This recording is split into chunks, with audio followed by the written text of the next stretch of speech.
Let me be clear. The lifting of the Title 42 public health order does not mean our border is open. U.S. Secretary of Homeland Security Alejandro Mayorkas outlined new regulation on Wednesday amid a surge of migrants at the southern border with Mexico as COVID-era health restrictions known as Title 42 expire this week. The new regulation, which goes into effect on Thursday, will deny asylum to most migrants crossing the U.S.-Mexico border illegally, a key part of President Joe Biden's immigration enforcement plan. The rule presumes that those who do not use lawful pathways to enter the United States are ineligible for asylum. It allows the United States, it allows us to remove individuals who do not establish a reasonable fear of persecution in the country of removal. Mayorkas said the new rule would mean harsher consequences for illegal border crossers, including a 5-year ban from the U.S. if they do not qualify for asylum.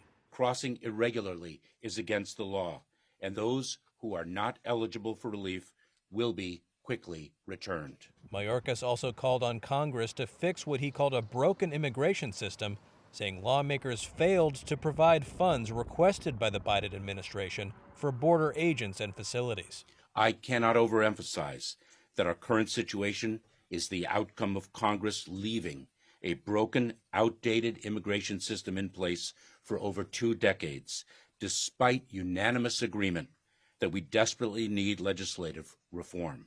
Migrants have been amassing in Mexico this week, and those who have already crossed into the United States are straining border cities. Colombian migrant Giovanni Arias was waiting to cross in the Mexican city of Tijuana. I'm like in limbo. Let's see what happens. I hope to be able to pass to the United States because I have a son there. He's 18 years old, and I want to be with him. Some migrants have said they are scrambling to enter the country before the new rules come into effect, including Venezuelan migrant Luis Rivero, who planned to cross illegally into El Paso.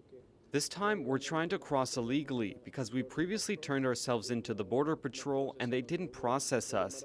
They didn't call our contacts and families in the United States. On May 11th, things are about to change. We will no longer be able to enter in the same way. It will be stricter.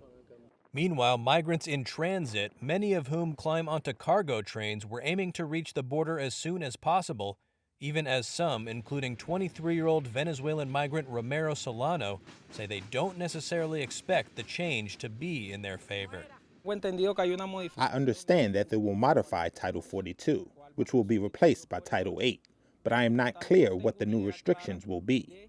It still has us pretty confused. Will it be easier? I doubt it, because we know that as migration has increased, tougher measures have been taken.